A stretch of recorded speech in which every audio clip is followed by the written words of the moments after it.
ఆనాటి ప్రబుద్ధుడు మాజీ ముఖ్యమంత్రి కల్వకుంట్ల చంద్రశేఖరరావు గారు వాసాల మర్రి అని ఒక విలేజ్ ని దత్తత తీసుకున్నాడు నల్లగొండ జిల్లాలో. అది ఎక్కడ ఉంటదంటే ఆయన ఫామ్ హౌస్ కి పక్కనే ఉంటుంది.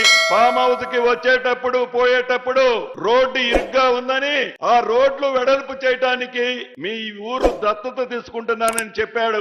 అంతవరకు బాగానే ఉంది. ఆ ఊళ్ళో అందరినీ పిలిచి ఒక రోజు బువ్వ పెట్టాడు. ఆయన కూడా ఆ బువ్వకు తినే దాంట్లో కూర్చున్నాడు. కూర్చునేటప్పుడు ఆ ఊర్లో ఒక 90 సంవత్సరాల పెద్దమ్మ ఉంది. ఆ పెద్దమ్మను కూడా పక్కన కూర్చోబెట్టుకున్నాడు.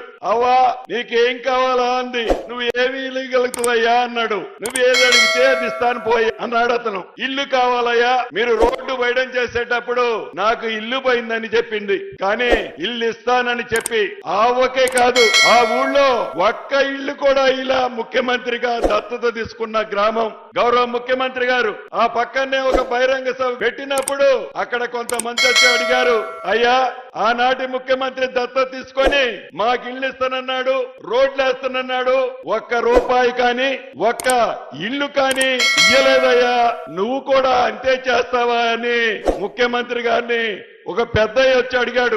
ముఖ్యమంత్రి గారు నవ్వుతూ నేనే పక్కనున్న భుజం తట్టి ఈ 2-3 రోజుల్లో ఈ మంత్రి గారు వస్తాడు, మీ అందరికీ ఆ ముఖ్యమంత్రి ఏదైతే మాటలు ఇచ్చి వదిలేశాడో ఈ ముఖ్యమంత్రి ప్రతినిధిగా మా మంత్రి గారు వస్తాడు, మీ అన్ని కోరికలు నెరవేరుస్తాడని చెప్పాడు. 3వ రోజు గ్రామానికి వెళ్లి 119 ఇళ్లు కావాలంటే శాంక్షన్ చేసి ఇల్లు ఇంకొక 15 రోజుల్లో పూర్తి చేయబోతున్నాం.